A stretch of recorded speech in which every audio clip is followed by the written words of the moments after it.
Now that President Trump is the Republican nominee for president in 2024, it's time for Republicans, including those who doubt him or even can't stand him, to get behind him. The times demand it.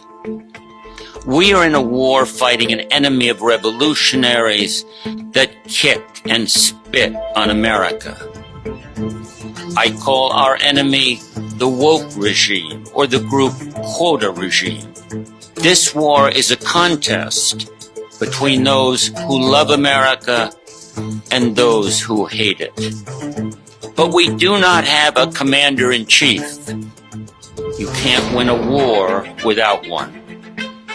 We shouldn't much care whether our commander-in-chief is a real conservative, whether he is a role model for children, or says lots of silly things, or whether he is modest or dignified. What we should care about is whether he knows we are in a war, knows who the enemy is, and knows how to win. Trump does. His policies are important, but not as important as the rest of him. Trump grasps the essential things. He understands the group quota regime is evil and will not stop until it destroys America. He is a fighter, bold, brave, and decisive, who has confidence in himself and his country.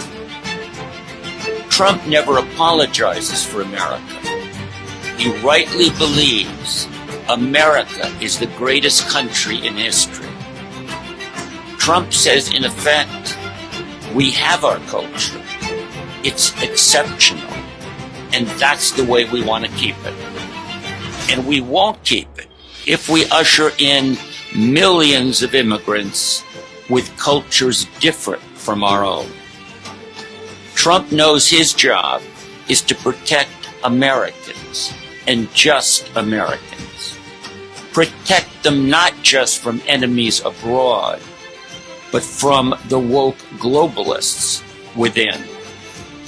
He knows that America does not need more diversity. It needs more cohesion. The woke radicals tell the Trump voters they are a threat to democracy. Think about that. They're saying you Trumpsters are a threat to democracy. The woke radicals also tell us ad nauseum that America is systemically racist. Trump knows this is deadly nonsense, and he says so. This charge of systemic racism bounces off Trump because he has no white guilt, or any guilt for that matter. Trump tells his supporters what they already know. They are not racist, and they do not have white privilege. The woke radicals shut up those who disagree. Trump will not be shut up. If they manage to put him in jail, he will still roar like a lion. The woke radicals have the moral arrogance of fanatics. Trump, God bless him, knows we are all sinners. Trump rejects the utopian fanaticism of the woke radicals. He is a businessman who takes the world on its own terms and navigates by facts and common sense. Trump's base knows firsthand the America that Trump wants to recover. They love him, and they know he loves them. They will fight for him because they know he will fight for them. Trump speaks to his supporters as fellow citizens, without any condescension or poll-tested BS. Despite his billions, he is one of them, an outsider looking in, a man who takes ketchup on his steak and is as disgusted as they are with the anti-America elite. This natural appeal has molded everyday patriotic Americans into an army. We cannot stop the left's revolution and retake the nation without these men and women. Unlike most conservatives, they will actually fight for America. But they follow Trump. Without him, they stay home.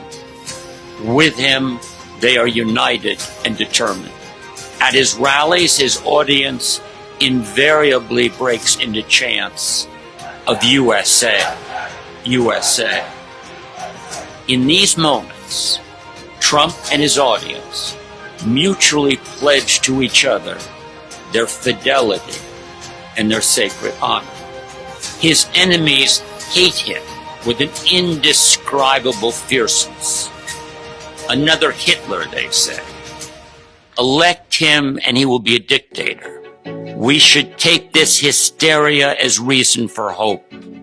The America haters rightly fear that Trump and his party are on the threshold of a successful counter-revolution. Trump hates his enemies every bit as much as they hate him. His enemies are America's enemies.